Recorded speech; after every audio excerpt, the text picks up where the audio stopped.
चिन्तारहितोरुदाख्यः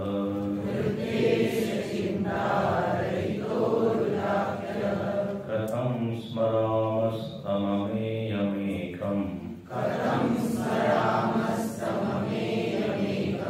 तस्य स्मृतिस्तत्र दृढैव निष्ठा तस्य स्मृतिस्तत्र दृढैव निष्ठा।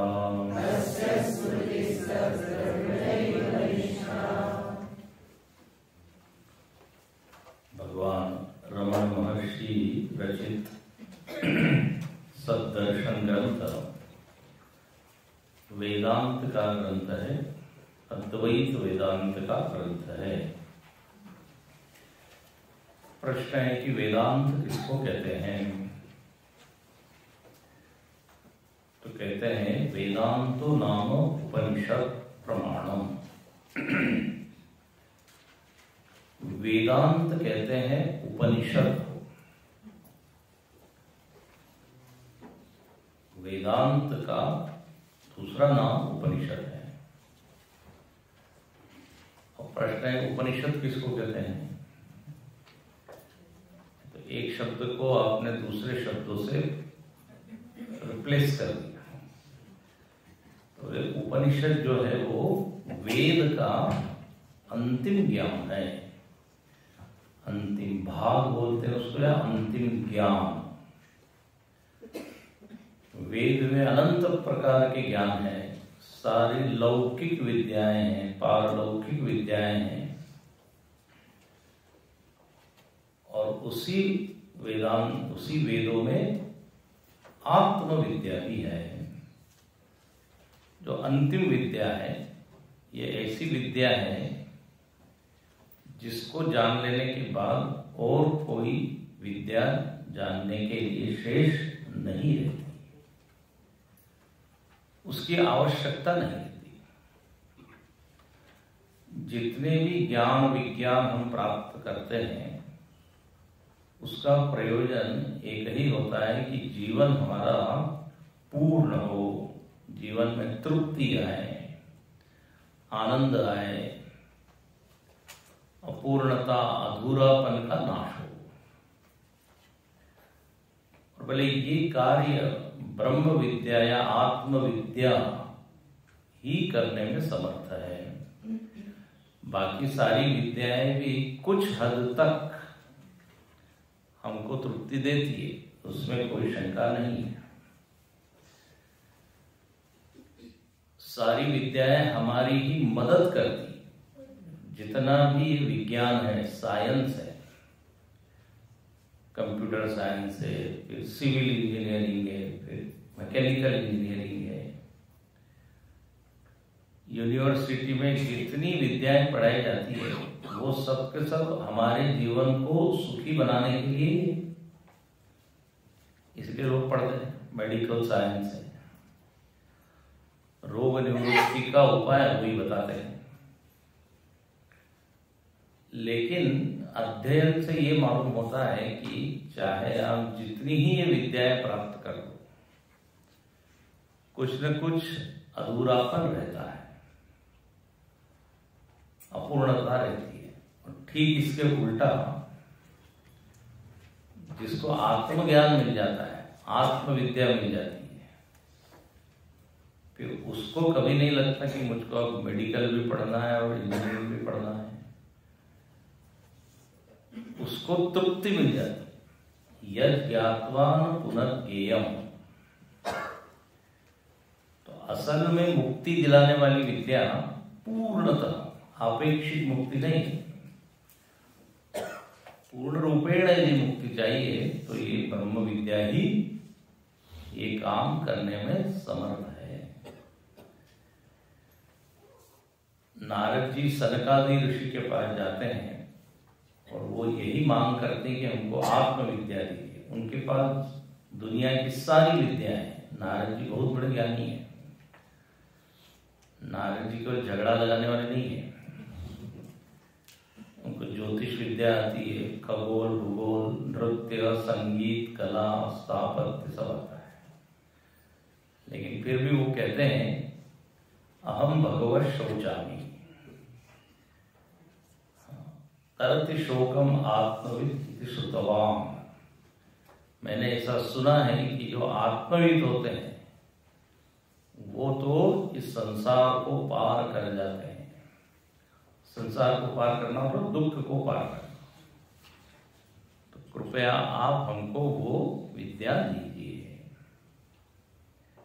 तो ये जो ब्रह्म विद्या या आत्मविद्या है ये उपनिषद में बताई है, ठीक है। और उपनिषद ये वेद का भाग है। उपनिषद शब्द तो सुना होगा आपने, आप में से कई लोगों ने उपनिषद पढ़े भी होंगे, सुने होंगे, लेकिन जो बिल्कुल नए हैं शायद उनको मालूम ना हो कि उपनिषद क्या है।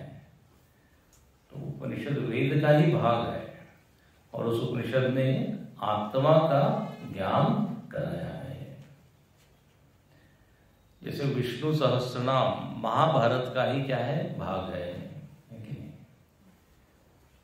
भगवत गीता भी क्या है, महाभारत का ही भाग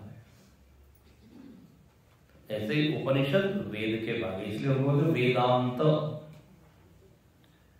वेदों का सार, वेदों का निचोड़।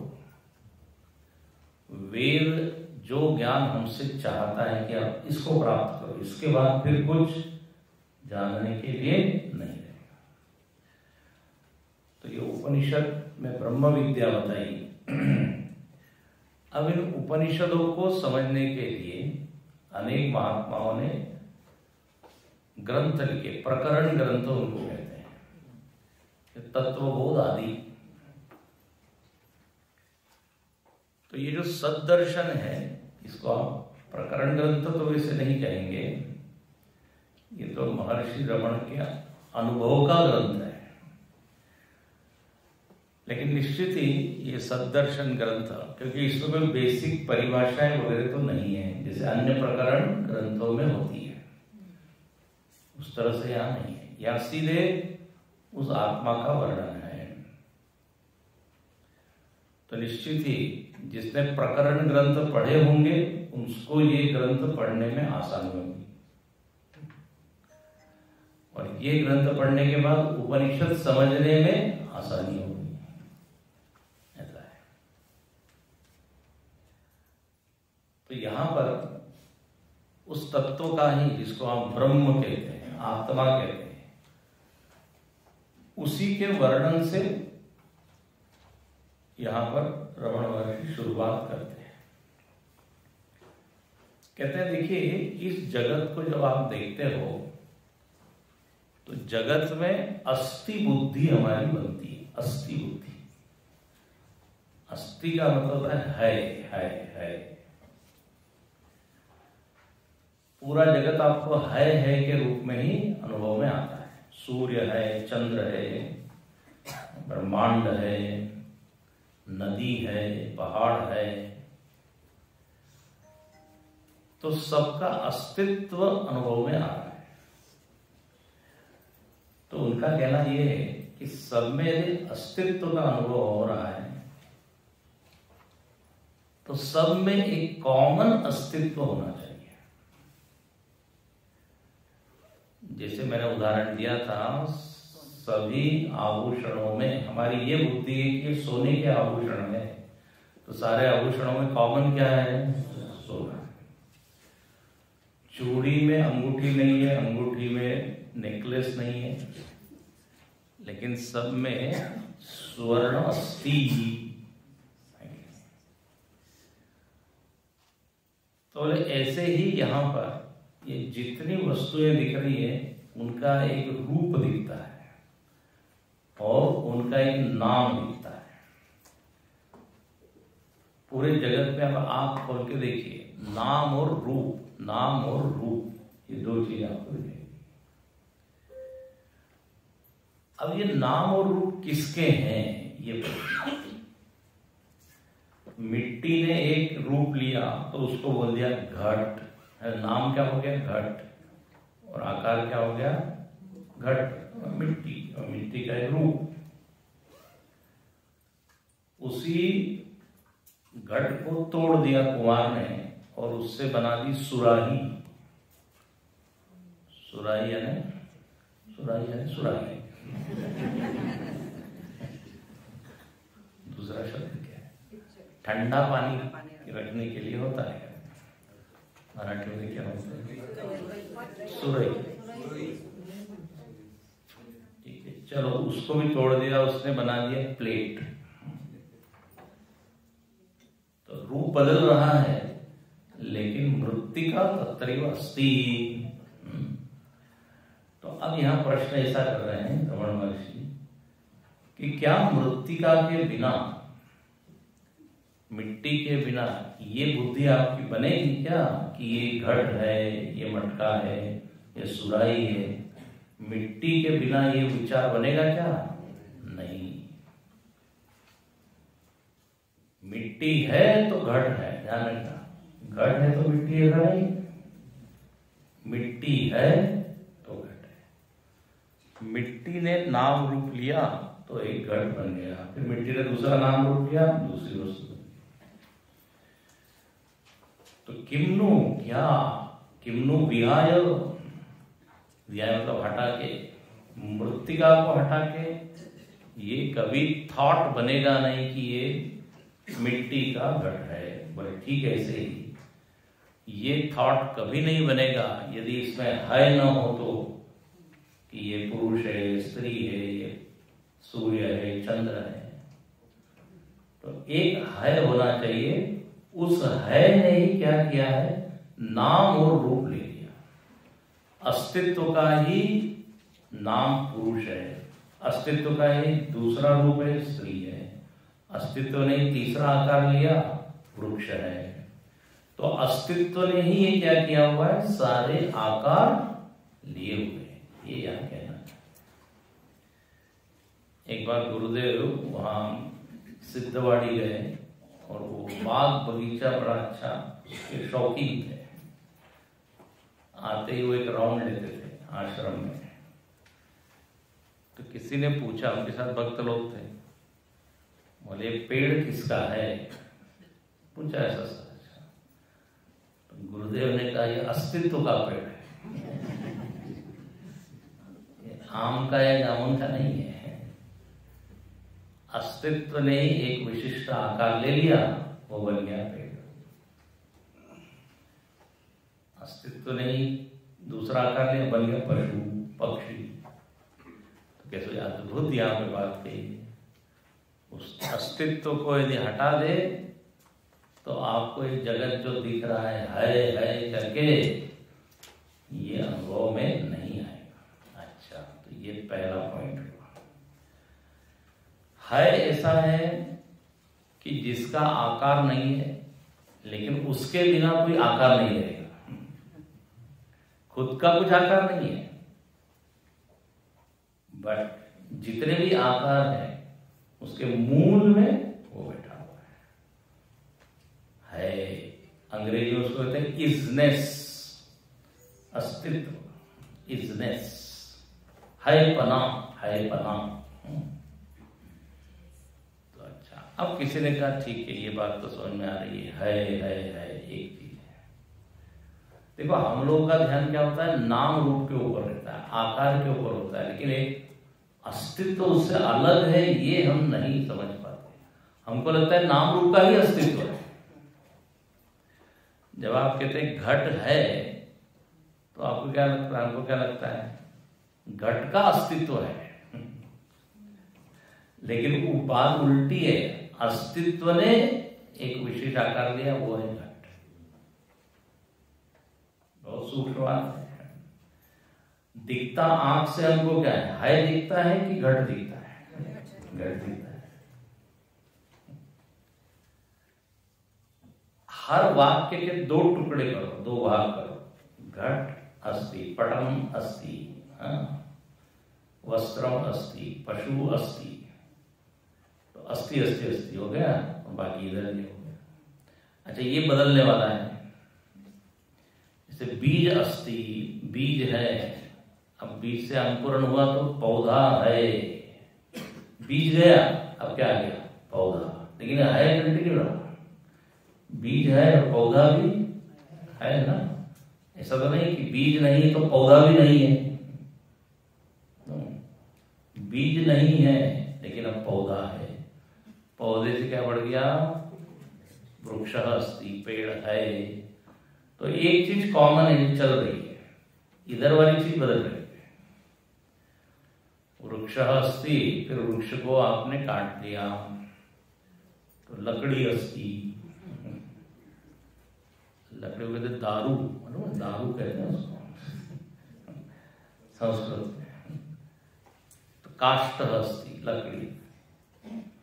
फिर उसका यदि आपने फर्नीचर बना दिया तो क्या हो गया? फर्नीचर है, सोफा है, तो है।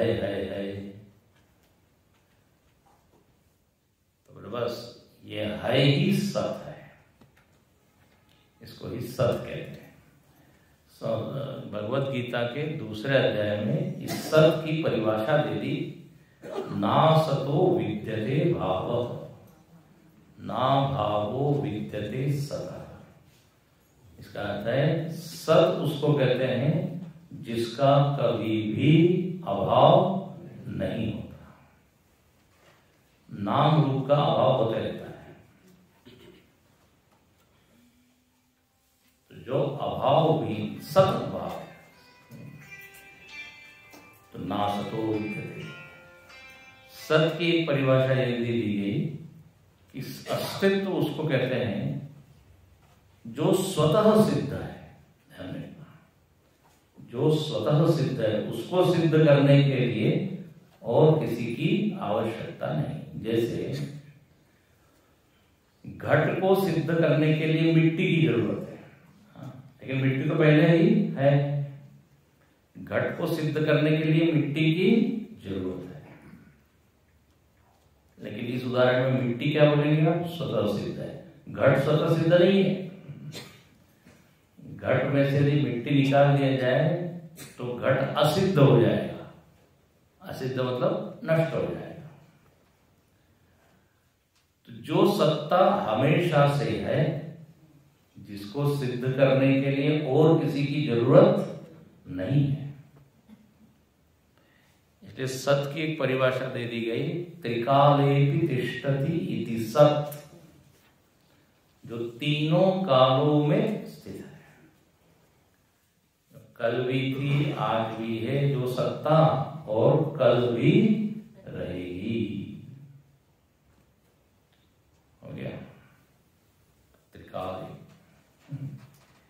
विनोद की बात बोले, हमको समझ में आ गया सत क्या है।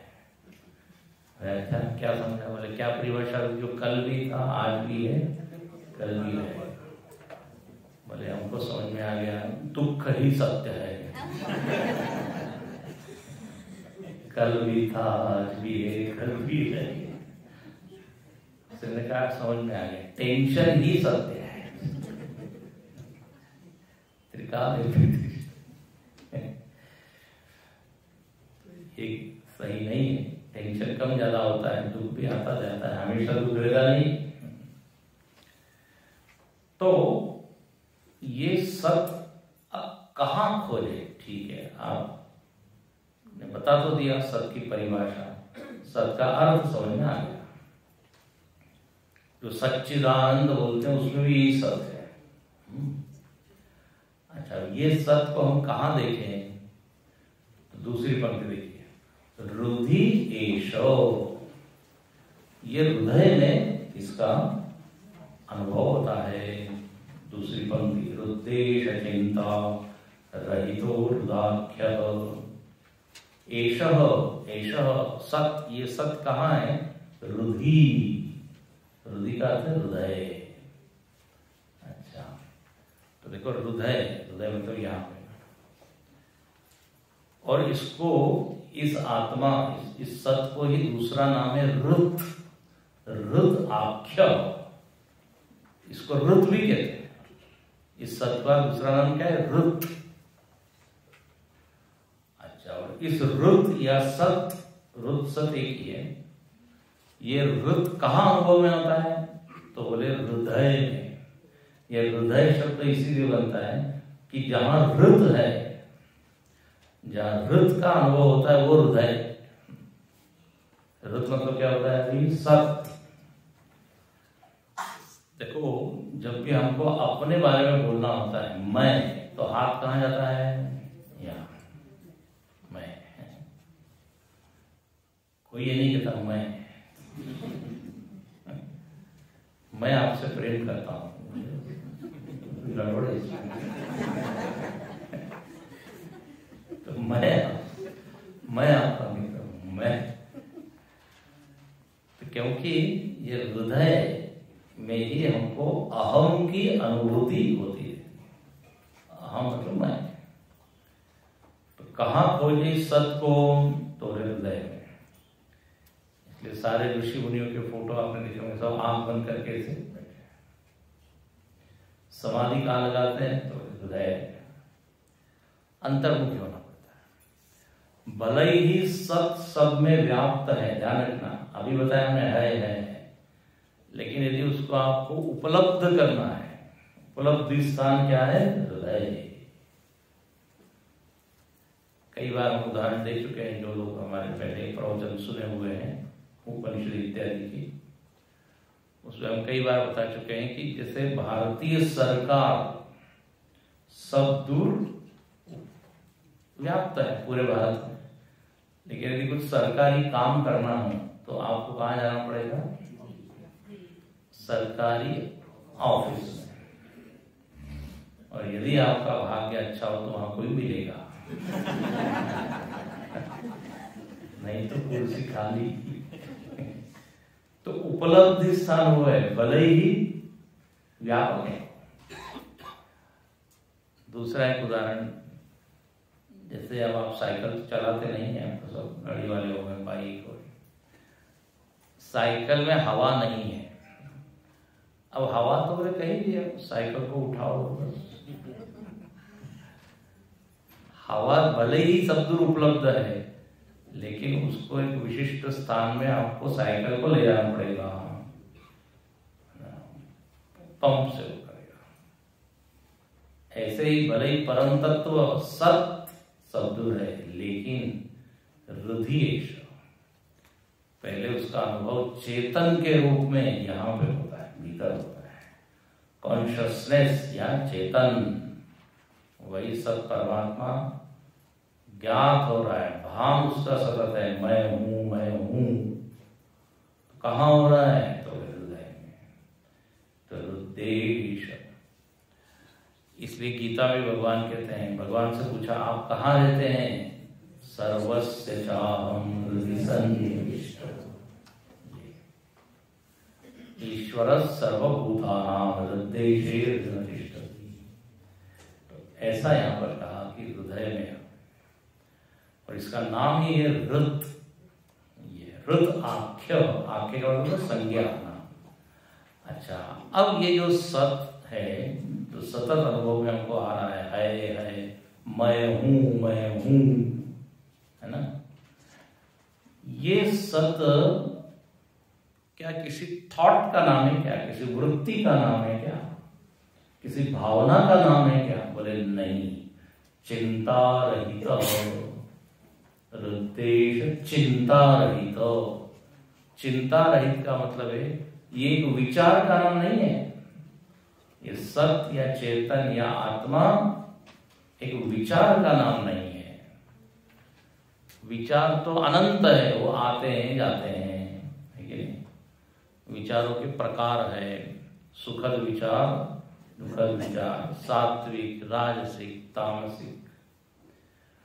कुछ शांत विचार होते हैं, उसके नेचर के साथ है, प्रकृति शांत। कोई विचार आते हैं तो व्यक्ति एकदम विक्षिप्त हो जाता है। तो वेराइटीज ऑफ वृत्तियां हैं, तो आत्मा इसका नाम नहीं है। ये विचार सारे के सारे मन में है, ठीक है? तो इसलिए लिखते हैं चिंता रहित। ये जो सच्चित है ये वृत्ति रहित है, ये वृत्तियों का दृष्टा है, ध्यान रखना। वृत्ति नहीं है, वृत्तियों का प्रकाशक, वृत्तियों को जानने वाला। इसलिए जब हम ध्यान में बैठते हैं तो ये सूचना दी जाती है कि आप क्या करो, विचारों को देखो, आप विचारों से अलग हो, है कि नहीं? तो चिंता रहित तो विचार रहित, ऐसा ये सत है, ऐसा ही मैं हूं। मैं का सत परमात्मा एक अस्तित्व जो है वो कोई और किसी चीज की नाम नहीं है। तो उद्देश्य चिंता रहितो हृदाख्या। अब कहते हैं थोड़ा सा और परिचय बताइए। कथम स्मराम तम अमेयमेकम। बोले ये जो सत है ये कैसा है, तो दो शब्द और दिए। अप्रमेय, अमेयम का अर्थ होता है अप्रमेय, और अप्रमेय का अर्थ है वो किसी भी इंद्रिय का विषय नहीं बनता। अब जैसे एक घड़ी है तो इसको बोलेंगे प्रमेय है। प्रमेय का मतलब क्या होता है? प्रमाण का विषय बनता है, ज्ञान का विषय बनता है। जैसे शब्द आप सुन रहे हैं तो ये किससे जान रहे हैं आप? कर्णेंद्रिय से। तो कर्णेंद्रिय साधन हो गया। तो ये जो शब्द स्पर्श रूप रस गंध ये सब क्या है? प्रमेय है। ये अप्रमेय है, ये इनके पीछे बैठा हुआ है, इंद्रियों के भी पीछे। अच्छा, प्रमेय का एक दूसरा अर्थ होता है जिसको आप नाप सकते हो, मेजर कर सकते हो। लेकिन ये अप्रमेय है, इमेजरेबल, जिसको आप नाप नहीं सकते कि इसका आदि कहाँ है और अंत कहाँ है, इसका रूप क्या है और इसका गंध क्या है। ये अरूप है, अरूप, अवर्ण। इसलिए आत्मा लाल पीला नहीं है ना। चेहरा आपका लाल पीला हो सकता है, हिंदी में कहते हैं लाल पीला हो है, गुस्सा होता है। लेकिन यह जो सत है ये सत अप्रमेय है। उसको आप टेप लेके नाप नहीं सकते 10 मीटर बाय 5 मीटर। आत्मा का न तो छोटा आकार है न बड़ा, इसलिए कहते हैं अणोरणीयान महतो महीयान, ऐसा एक शब्द आता है। छोटे से छोटा है और बड़े से बड़ा है, मतलब छोटा बड़ा दोनों ही नहीं है। छोटा बड़ा कहते हैं आपके भीतर एक आकार उत्पन्न होता है। यदि मैंने कहा आत्मा सूक्ष्म है तो तुरंत आप कल्पना करो कि एक अच्छा धूल के कण से भी कोई छोटी चीज होगी और कहीं पर बैठा है शरीर में, होता नहीं है। फिर कहते हैं व्यापक है, जैसे ही हम सुनते हैं व्यापक है तो ऐसा लगता है कि बहुत फैला हुआ है वो, भले सब फैला हुआ भी नहीं। आप उसमें आकार की कल्पना करें ही ना। अप्रमेय, निराकार, आप क्या बोलते हो? निराकार। तो अप्रमेयम, फिर लिखते हैं अद्वितीयम, एकम। वो कैसा है? एक है। यह अस्तित्व जो सब में बैठा हुआ है चेतन के रूप में, वो कैसा है? एकम। ऐसा नहीं हमारे भीतर चेतन अलग है, आपके भीतर अलग है। चींटी से लेके ब्रह्मा जी तक सब में एक। कोई कोई लोगों ने कल्पना की, बोले चींटी में चींटी के आकार का आत्मा होगा और हाथी में हाथी के आकार। ऐसा भी लोगों ने सोचा है, मतलब आत्मा तो इलास्टिक की तरह हो गया। ऐसा नहीं है। एकम, जैसे सारे बिजली के उपकरणों में बिजली एकम, बिजली एक है। चाहे वो फिर बल्ब में हो या फिर माइक में या फिर हीटर में या गीजर में। तो ऐसे ही एक सत्ता सबके भीतर। इसलिए एक बड़ी मजेदार बात है, कोई भी व्यक्ति परमात्मा का ज्ञान प्राप्त कर सकता है क्योंकि सब में वो उपलब्ध है। कितनी मजेदार, उपलब्ध है। ऐसा नहीं कि केवल जो करोड़पति अरबपति उसी के पास। डोंगरे जी महाराज कहते थे, बोले जी ऐसा ही होता तो गरीब लोग तो बेचारे भगवान को कभी भी जान नहीं पाते, अमीर लोगों की ही वो संपत्ति हो जाती। यदि हम ऐसा कहें कि उनके, हाँ धन के मामले में धन उनमें है, दरिद्र के पास धन नहीं है, एक के पास उसकी सत्ता है, एक के पास अभाव है, बट आत्मसत्ता है, चेतन की जो सत्ता है वो तो सब में है। इसलिए हम देखते हैं एक अनपढ़ व्यक्ति भी ज्ञानी हो सकता है, और जो बहुत पढ़ा लिखा है वो भी हो सकता है, जो अमीर है वो भी जान सकता है। एक ही साथ सब लोग परमात्मा को जान सकते हैं, ये कितनी बढ़िया बात है। दूसरा क्या होता है, यदि एक चीज एक को मिल गई तो दूसरे को नहीं मिलेगी। दुकान में होता है ना, अब माल खत्म हो गया, ले गए तो ऐसा नहीं। अच्छा, परमात्मा का जो आनंद है वो भी बरकरार है, जस का तस है। ऐसा नहीं कि पहले संत लोगों ने खूब परमात्मा का आनंद का अनुभव कर लिया, बोले अब परमात्मा कुछ आनंद नहीं रहा, सब ले गए हो। अभी भी उतना ही आनंद है, उतना ही रस है। अमेयम और एकम, ऐसा ही एक।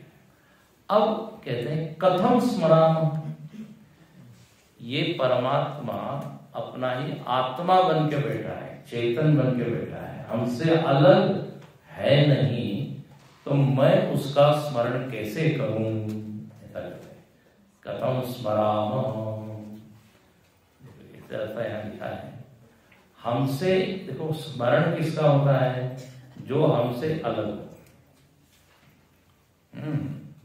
जरा याद करो, घर की याद करो। अरे मैंने गलत बोल दिया।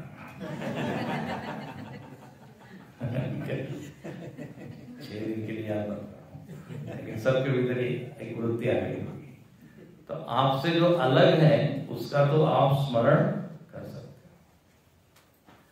अब हम अपना ही स्मरण करो, ऐसा यदि हम बोलेंगे तो ये कैसे होगा? बोले अपना स्मरण कैसे होगा? तो क्या लिखते हैं, तस्य स्मृति तत्र दृढ़ैव निष्ठा। अपना स्मरण करना मतलब अपने में स्थित होना। मैं यदि कहूं, हाँ अपना स्मरण करो कि मैं पुरुष हूं, मैं स्त्री हूं, तो आप उसको अन्य रूप में स्मरण करोगे कि स्वयं के रूप में? मैं पुरुष हूं, मैं स्त्री हूं, मैं मनुष्य हूं, है ना? उसके साथ आप एक होकर स्मरण करोगे कि नहीं? ऐसा तो अच्छा एक मनुष्य है, तो आप कौन है? तो अपने आप को मनुष्य के रूप में अनुभव करना ही स्मरण है। ये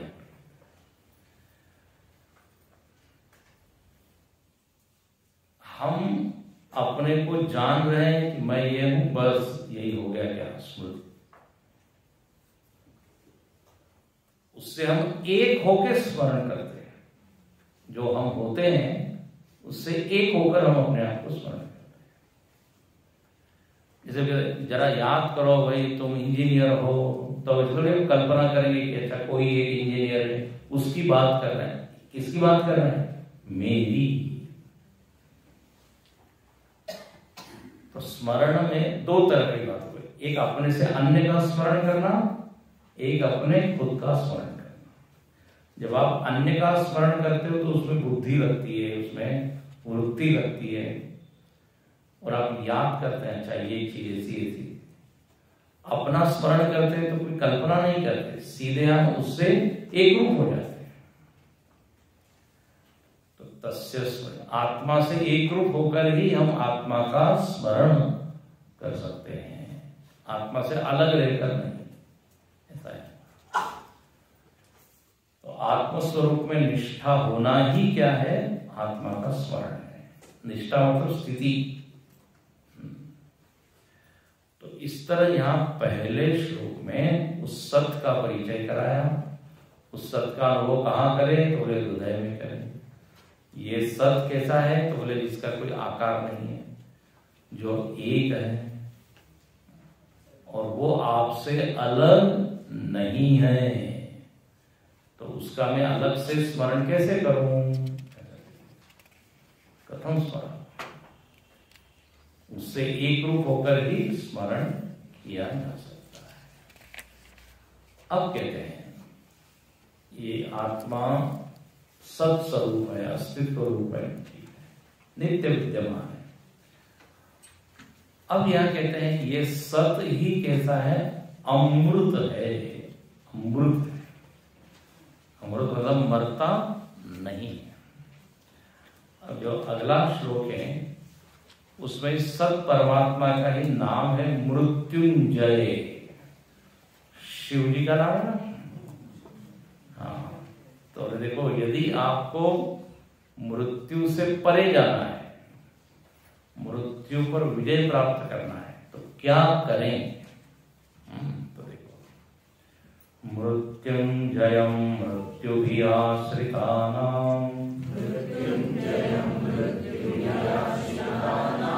अहं मतिर्मृत्युमुपैति पूर्वम् अथ स्वभावमृतेषु तेषु कथं पुनर्मृत्युधियोऽवकाशः।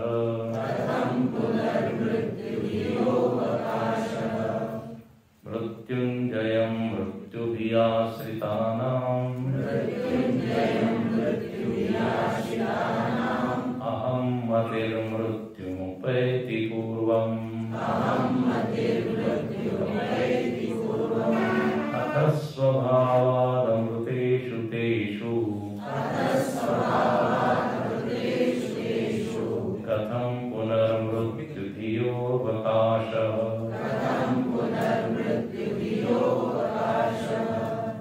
उस कपड़े को हटा के आप बैठ जाइए। हरिओम हरिओम। उस कपड़े को हटा के बैठ जाइए।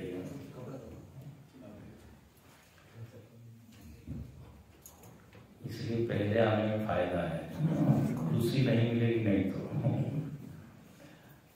फिर से श्लोक पढ़ेंगे। मृत्युंजयं मृत्युभिराश्रितानां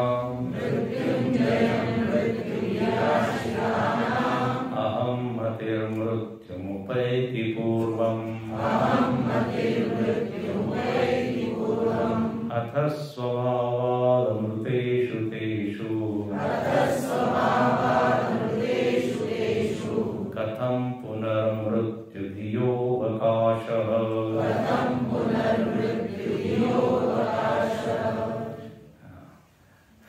यहाँ पे कहते हैं हम सब लोग यदि अपने जीवन को देखें तो हम सब लोग कहते हैं भयग्रस्त है।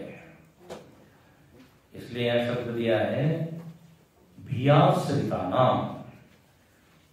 भिया मतलब क्या? डर। सब लोग भयभीत हैं। अच्छा, किससे भयभीत है? तो बोले बहुत सारी चीजों से भयभीत है, लेकिन एक भय सबसे ज्यादा दुखदायक, कष्टदायक, मृत्युर्भयासितानां। मृत्यु से डरे हुए हैं, मृत्यु का नाम सुनना नहीं चाहते, मृत्यु की चर्चा करना नहीं चाहते। कई बार हम बता चुके हैं, सुबह सुबह मरण की चर्चा शुरू कर दे तो लोग क्या बोलते हैं? सुबह सुबह शुभ बोलूंगी। तो हमने कहा चलो शाम को बोलेंगे। नहीं शाम को, रात को नहीं, रात को डर लगता है। रात को तो किसी भी काल में मरण जो है वो भयदायक। तो यहां लिखते हैं कि सब लोग भयग्रस्त है। जीव का एक स्वभाव ही डर। अच्छा, जो डर है ना, डर केवल मृत्यु का नहीं है। आपको होता है बहुत तरह के डर हैं। उन सारे डरों में एक डर मृत्यु। एक श्लोक है, कई बार मैं उसको उद्धृत करता हूं, भर्तृहरि महाराज का। उन्होंने लिखा है कि पूरा जगत जो है ना भयान्वितम, भयग्रस्त है। किसको किसी का भय, किसको किसी का भय है। रोगे भोगे रोग भयम, बहुत ज्यादा यदि भोग करे तो किसका भय है, रोग का। बहुत ज्यादा मीठा मीठा खा रहे हैं तो क्या होगा, डायबिटीज भयम। ज्यादा नमक खा रहे हैं तो बीपी भयम। नमके नमके बीपी भयम, सॉल्ट ये लवण। तो भोगे रोग भयम, कुले च्युति भयम। कोई बहुत उच्च कुल में है, उसको भय है कि मैं कहीं नीचे न गिर जाऊं, उसको अपना स्टेटस मेंटेन करना पड़ता है, उसका डर। ये श्लोक है, इसमें नहीं है। वित्ते रूपाला भयम, जिसका बहुत पैसा है उसको राजा का डर है, और ऐसा पैसा है जो सीधे से नहीं कमाया है, इधर उधर से गया है। तो कभी भी क्या फिर ईडी भयम, चलो आधुनिक वित्ते इनकम टैक्स वाले भयम। फिर अभी एक तो हो चुका है, नोटबंदी भयम। तो बहुत पैसा हो डर है। तेल पाला माने दैन्य भयम, जिसका बड़ा मान होता है ना, सम्मान बड़ा, उसको दीन होने का भय है कि कहीं हम जाएं तो हमको छोटा न बनना पड़े। देखो जिसको खूब जरा ईगो होता है ना, वो हर जगह जाता, हमको बस लोग बस मान दे, जहां उसको नीचे बैठना पड़े, थोड़ा छोटा कुछ करना पड़े नहीं। ईगो प्रेशर होता है, जैसे हम लोग कहते हैं बीपी होता है, ब्लड प्रेशर, ऐसा ईपी होता है। हाँ, कई लोग नहीं जाते कहीं, बोले नहीं वहां एकदम सामान्य लोगों के बीच में हमको रहना पड़ेगा, वो ठीक है। जहां उनके लेवल के लोग वही हो जाए। तो इस वजह से दैन्य भय, माने दैन्य बना। बले रिपु भयम, यदि किसी का बल है तो उसको डर है कि हमसे कोई ज्यादा बलवान शत्रु ना आ जाए, वो हमको मार सकता है। देखो तो बलवान लोगों को भी उनसे जो बलवान लोग हैं उनसे भय। बड़ा ऐसा ऑब्जर्वेशन किया है। रूपे जरायाम भयम, ये तो बहुत है।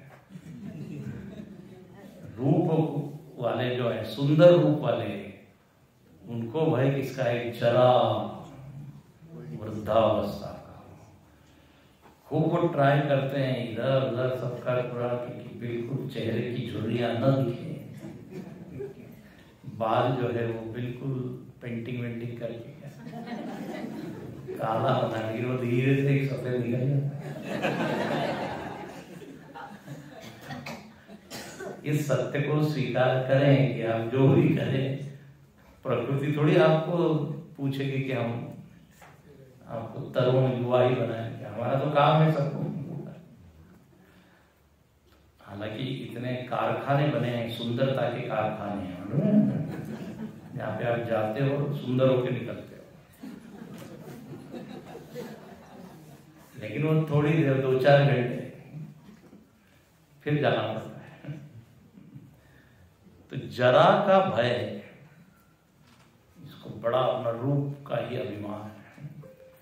रूपे जरायाम भयम शास्त्रे वादि भयम, जो शास्त्र का ज्ञान रखने वाला है उसको भय है कि हमसे कोई ज्यादा वादी, मतलब वाद करने वाला, ज्यादा कोई शास्त्रार्थ करने वाला ना आ जाए तो हम पराजित हो जाएंगे।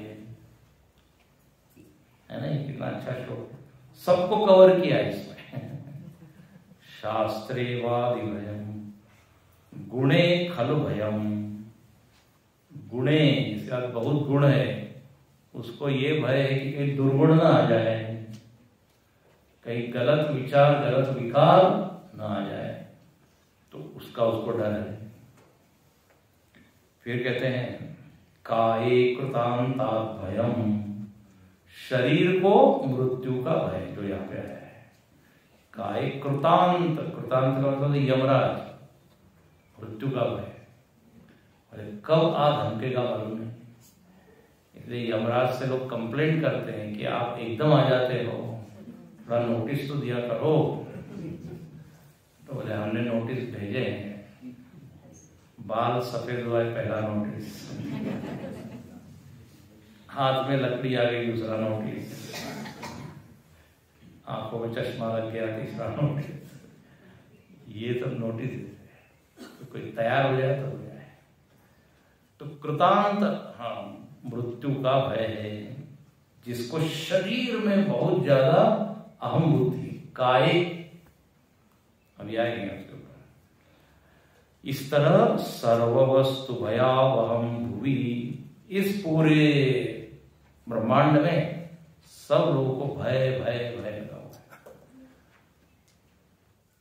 तो बोले कौन फिर निर्भय है? वैराग्यमेवा भयम। बोले जो विरक्त है ना, रूप से, गुण से, विद्वत्ता से, शरीर से, जितना व्यक्ति विरक्त होगा उतना वो क्या रहेगा? निर्भय है। भाई आसक्ति ही न हो तो छूटने का, टूटने का, फूटने का कोई डर ही नहीं। हो जाए टूट जाए हमारा ही, आसक्ति के कारण ही तो भय अधिक नहीं, सब चीज बनी रहे। अब जैसे ये घड़ी हमारे पास है, अब इसमें हमारा प्रेम भाव है, तो इसको बहुत संभाल रहे हैं हम, ये कहीं हम खो ना दे, कोई टूट न जाए, न गिर न जाए। लेकिन ये घड़ी यदि मैंने आपको दे दी, सपोज देने वाला नहीं हूं, मैं तो प्रवचन कर स्वामी जी आकर कहा था, तो ये उदाहरण है। तो घड़ी यदि मैंने दे दी, अब उसके बाद वो टूटे फूटे, मेरे कोई चिंता होगी क्या? मैं उसके प्रति विरक्त हो गया, अब मेरे को कोई भय नहीं है अब। लेकिन जब तक मेरे पास मेरी है, भयवश। इसलिए विरक्त व्यक्ति को कोई डर नहीं है, उसको अपने शरीर का भी डर नहीं, जाए तो जाए। तो वैराग्यमेवा भयम्, यहाँ एक सीखने वाली बात है। जितनी वस्तुओं में, परिस्थिति में आसक्ति कम होगी, उतने हम निर्भय होंगे। नहीं तो डरते ही रहेंगे कि ये ना हो जाए, वो ना हो जाए। अब यहाँ पे कहते हैं ठीक है, एक वैराग्य नाम की एक चीज है जिससे व्यक्ति निर्भय होता है, लेकिन ये वैराग्य हमेशा एक जैसा बना नहीं रहता। जब तक वैराग्य बना हुआ है आप निर्भय, लेकिन राग आ जाता है। अब आपने जड़ भरत की कथा सुनी होगी, पूर्व जन्म में वो एक राजा भरत थे। अब अच्छे विरक्त संत थे, लेकिन वो हिरण में आसक्त हो गए। अब उनको यही भय है कि वो हिरण कहीं इधर न जाए उधर न जाए। अब पूरे समय उस हिरण की वृत्ति ही बनी रही, तो हिरण का ही आकार हो गया अगला ही। तो वैराग्य का लेवल एक सा बना रहे ऐसा नहीं होता, कम ज्यादा होते रहता है। कभी दुख आ जाता है तो एकदम वैराग्य ऊपर हो जाता है, बस अब मैं तो छोड़ के जा रहा हूं सब कुछ। लेकिन वही थोड़ा दुख कम हुआ, भूल जाते हैं। लोगों को वैराग्य से ही वैराग्य हो जाता है। अच्छा यहाँ लिखते हैं वैराग्य अभय देने वाला है, कई लोगों को वैराग्य भय देने वाला होता है। अब वैराग्य की बात मत करो। गुरु जी ने एक अच्छा सुनाया, मतलब एक व्यक्ति आया, उसने कहा कि हम आत्मा को जानना चाहते हैं, बिल्कुल जानेंगे, लेकिन स्वामी जी आप उनको छोड़ने का मत कहो कुछ। ये छोड़ेंगे तो ये छोड़ना पड़ेगा तब जाके क्या। मैं बढ़िया सब कुछ अपने पास रख के फिर क्या जानना चाहता हूं।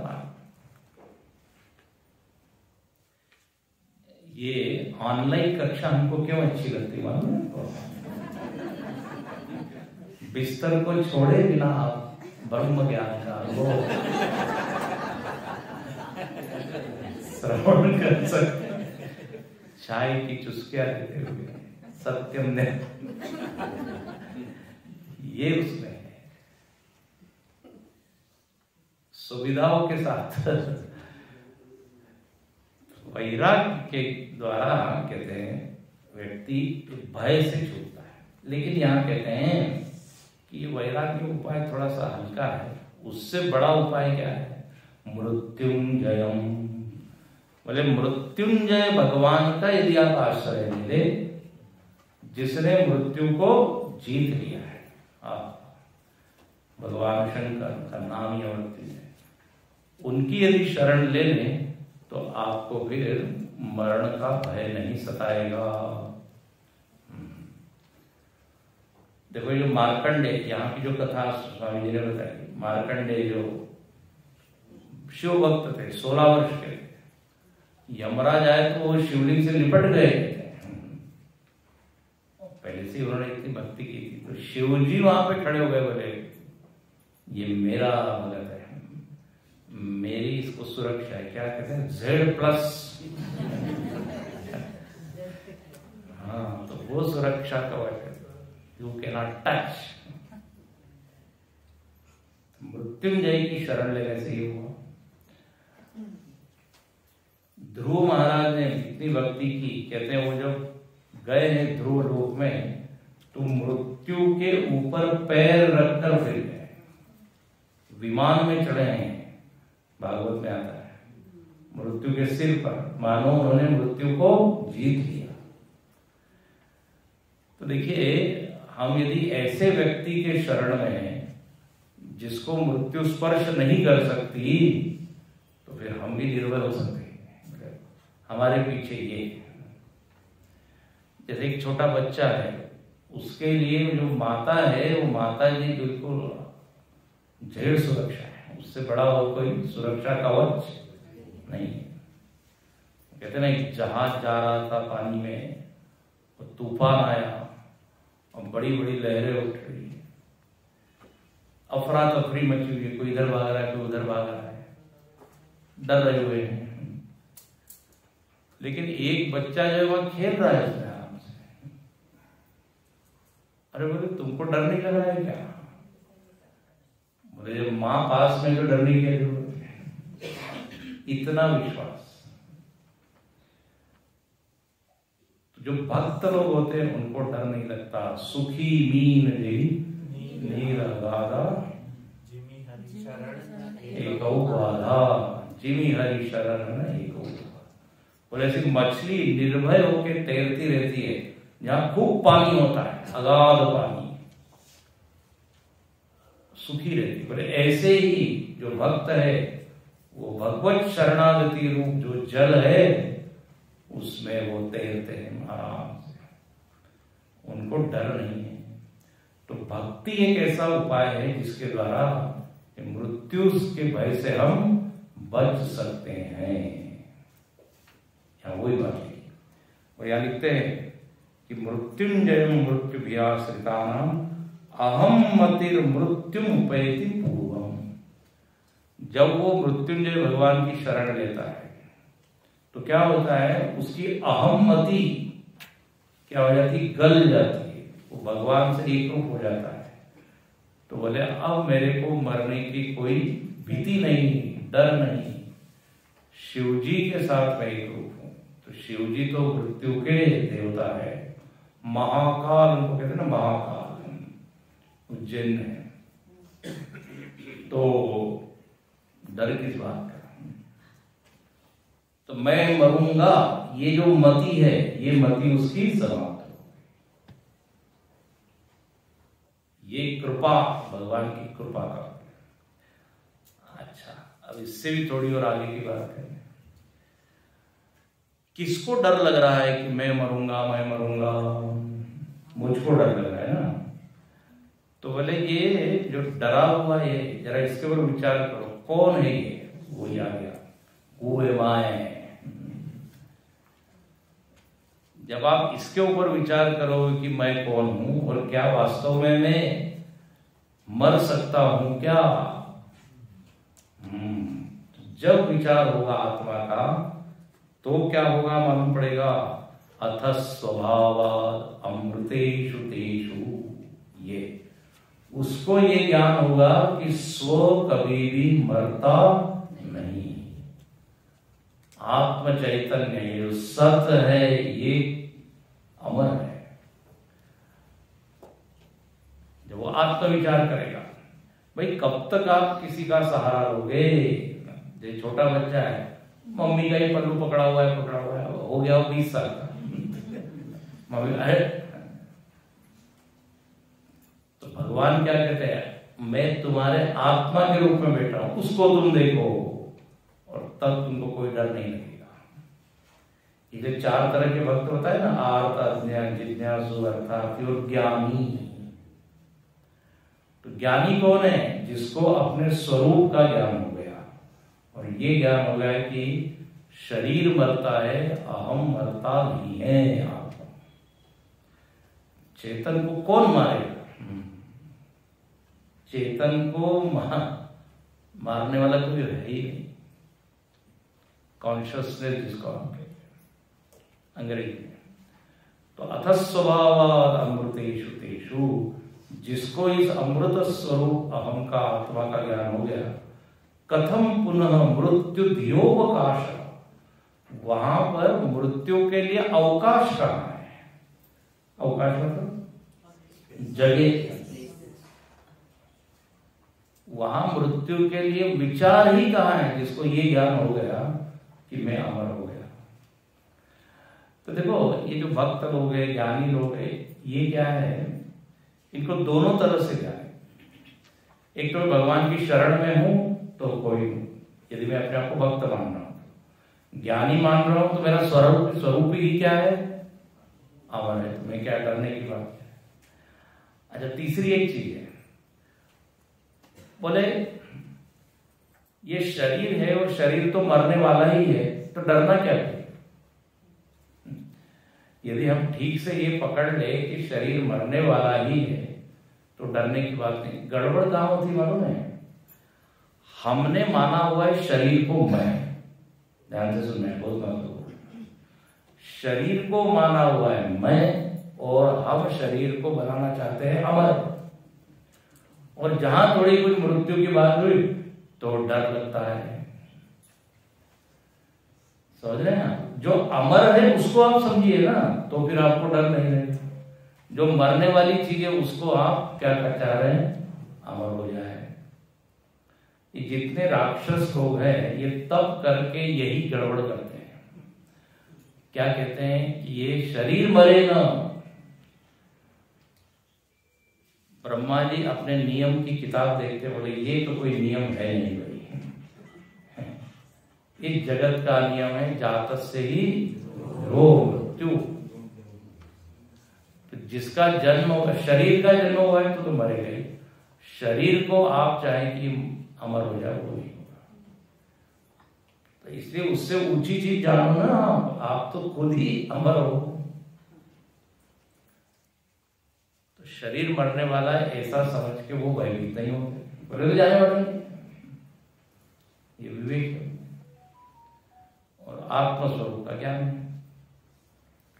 तो इस तरह यहां पे मृत्यु के भय से निवृत्ति कैसे हो सकती है ये यहां बताया। महर्षि पतंजलि जी ने इसी को अभिनिवेश शब्द से संकेत किया है। अविद्या, अस्मिता, राग, द्वेष, अभिनिवेश, पंचक्लेश बताया। तो इस तरह यहां पे भगवान रमण महर्षि ने देखो कितनी ऊंची बात कह दी बिल्कुल प्रारंभिक इन श्लोकों में। अब थोड़ा और इसके भीतर प्रवेश करते